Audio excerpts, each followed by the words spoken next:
Okay, so this is gonna be a semi-spoiler review. It's mostly gonna be no spoilers because I'm not gonna get into too much detail, but I will get into detail about one scene in particular that pretty much is the catalyst for the rest of the film. And like I just have to talk about it because it's just so ridiculous.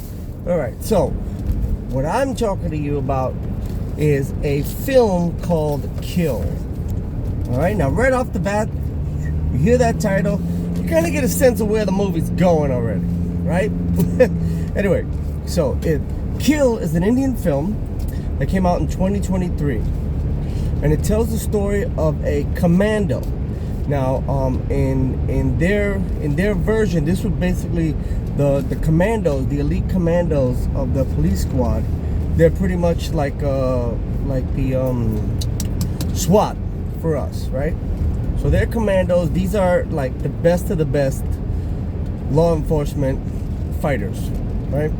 Now, it's about this guy who's a commando, and he has this, I'm gonna say forbidden, forbidden love for a woman who he has every intention of asking to marry him.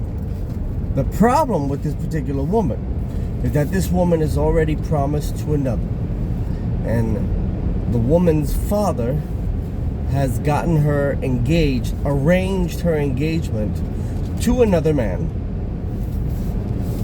and the young lady is very upset. She's distraught because even though she wants to please her family and respect the rituals and traditions of her family, she is madly in love with this man who does not have much in the way of materials.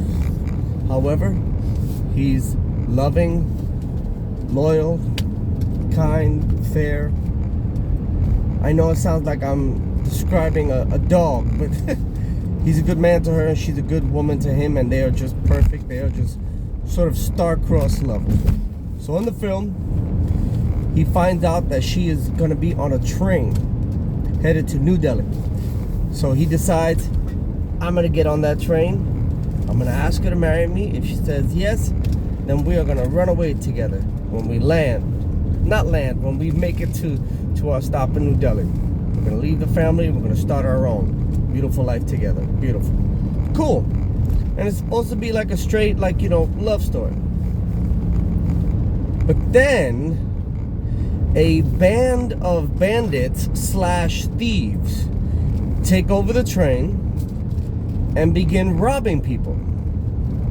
In the process, they find out who this woman is, the main woman, and apparently she's a pretty important figure.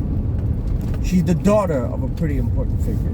So then this group of bandits decides to graduate from just simply thieving the entire car and robbing everybody of their stuff and then getting off. They decide they're going to kidnap this girl and hold them for ransom. Now, of course, when our top cop finds out about that, he decides, I'm not going to let this happen. Mind you, the movie has been going on for about 15 minutes. And now, around 20 minutes in, the violence starts.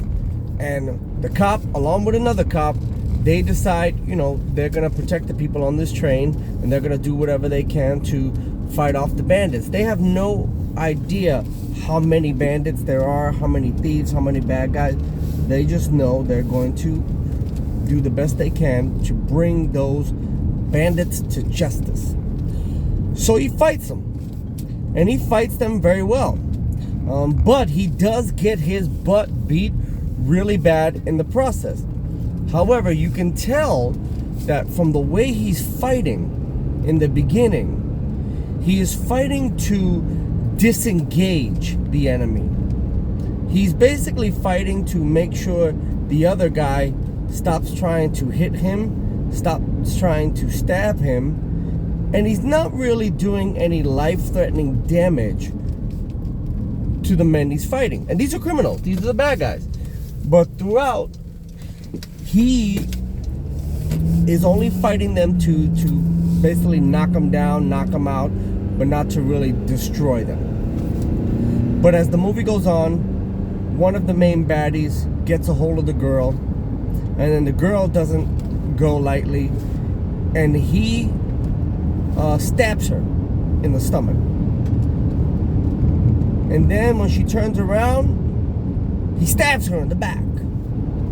And while she's staring through the window of a door at the man that she loves, who is getting his ass beat by a bunch of different guys, that bad guy again stabs her in the throat, in the side of the neck.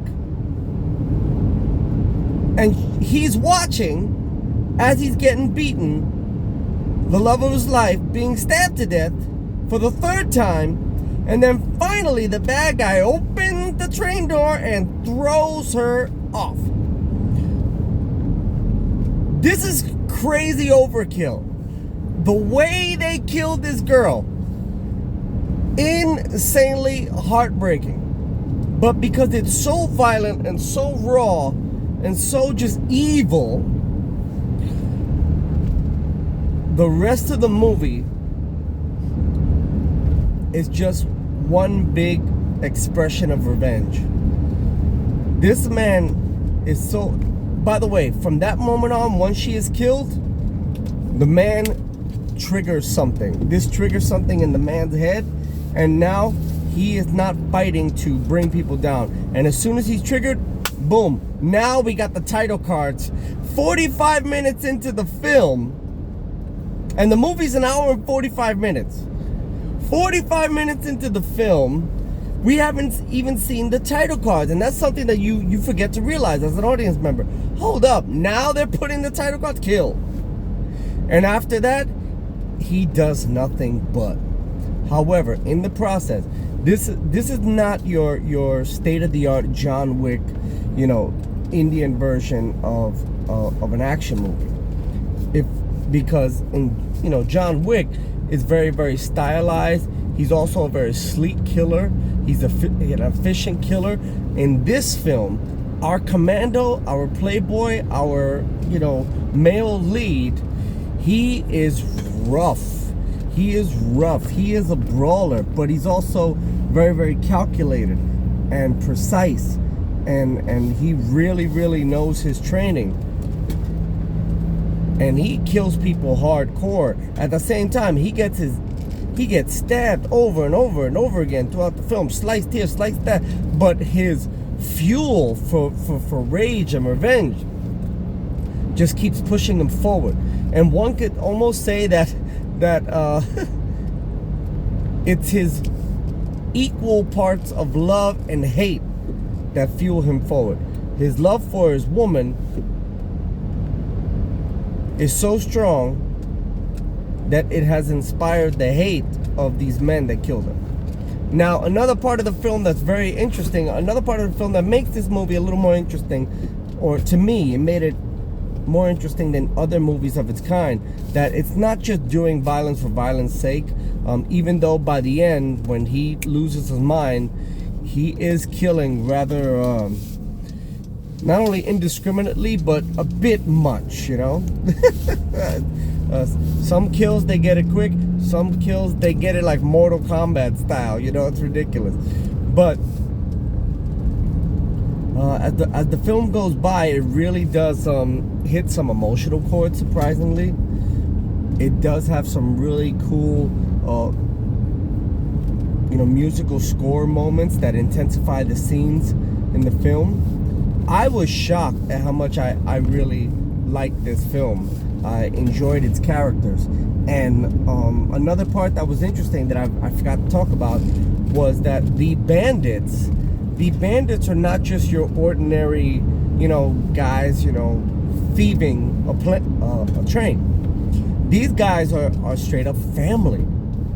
These are uncles, nephews, cousins, sons, fathers, all working in tandem to rob this train. And by the end of the film, you realize it's been like 40 of them, like 40 members of this family. And these are not a well-to-do family. They're not a rich family. In fact, when they rob the train, they really do look like everybody else. There's nothing to distinguish them from anybody else. That could have been part of the plan, but you do get the sense from watching the movie that they're not exactly like a rich family. You know, they're doing this because they feel like they have to. This is their way to survive. This is their way to support themselves. So they do this. So they don't have any real evil. They're just doing something that's not right. They have no intention of killing anybody. They don't even have guns. They come on the train with a bunch of knives and machetes and things of that nature to rob these people. So when the good guy starts killing members of the family, now you almost start to feel bad for them, because they are having moments where they're looking at their dad, their uncle, their cousin, their brother, oh, and they're crying, and it's real. Like I believe it. Like, everybody's a really good actor in the movie. Maybe not like insanely great, you know, Denzel Washington, Morgan Freeman style, you know, but they are good enough where they're believable. I believe them when they're crying over family members who have died. And you know, you're going over it in your head thinking, that's the bad guy, they deserve to die. But then you're also thinking, but damn, he died pretty hard. Did he need to die like that? You know, you kind of feel bad. But it's a really interesting film, and by the end of the film, it's not your average, you know, run-of-the-mill action film. But it does have a lot of things that remind me of other movies. And if I had to say anything about this film does feel a lot like Die Hard, Under Siege 2, Dark Territory, The Raid. It feels like a little bit of all these movies put together in this film. And I absolutely enjoyed it, and I recommend it. But there were definitely a few times where I just had to like, you know, like when certain people get killed. I was like, damn, okay, I get it, you're upset. But yeah, that was it. I just felt like talking about it, because I'm kind of falling asleep, and I want to make sure I stay awake for the ride home, so I get home safe. All right, I hope you enjoyed this. If you get a chance, check out Kill. Anyway, God bless you. Have a good night. Sleep well. Do well. And I'll talk to you soon. Bye.